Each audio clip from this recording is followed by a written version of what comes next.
Hi guys, welcome again. So this is basically a visual representation or maybe a summary representation of the blackbody spectrum that we have discussed about. We can see that there is a different way in which we can be able to represent the Planck's radiation law. I've just illustrated it using this one. Now, when we are going to discuss using the concept of maybe a photon gas, trying to look at the energy of a photon gas insofar as the blackbody spectrum is concerned, we're going to see that there are different factors that we're going to consider to see how we can be able to manipulate or go around the Planck's radiation law.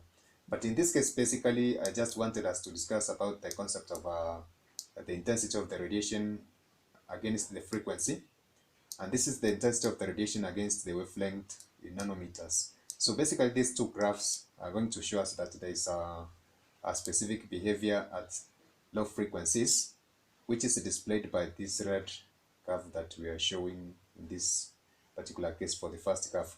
So in an essence, we are going to see that this predicts the concept of the ultraviolet catastrophe, which basically is predicted by the Rayleigh-Jeans law that we have indicated on our left side of the curve. And this predicts the so-called ultraviolet catastrophe, as I've said.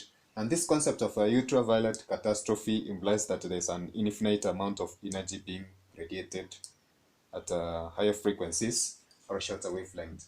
So this basically implies this is a graph of intensity against the frequency. So at low frequencies, we're going to see that there's this characteristic behavior of the prediction of Rayleigh-Jeans law, and that the radiation against wavelength, we're going to have it at a higher wavelength being displayed still, but it's not predicting, of course, the maximum frequency as we are going to see for this graph of intensity against the frequency.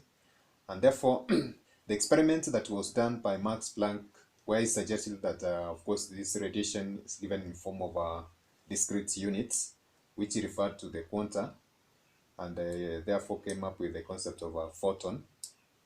This agrees with the experimental values, and therefore these graphs are given in green are the ones which are, of course, agreeing with the experimental value, and they agree, of course, with the Planck's radiation law, and therefore there's a variation between the two graphs for the red and green for those two different laws for the Jeans-Rayleigh, which is predicting the ultraviolet catastrophe, and then the Planck's law, which is predicting this. Of course, we're going to look at the different ways in which we can be able to represent or manipulate this kind of Planck's radiation law and the Jeans law, and try to see how we can be able to come up with different versions of the law when it's a function of a wavelength, like the Planck's quantum law that I mean the Planck's radiation law that we had seen, which was a function of wavelength, and we're going to also to see it being displayed in different ways. So these specific functions, we're just going to reserve them for a later discussion, since I've said they are the derivatives of the trying to consider this formula the concept of a photon gas. And now there is a concept of volume and I mean density etc, which are being considered in this, which I said we have to reserve them later.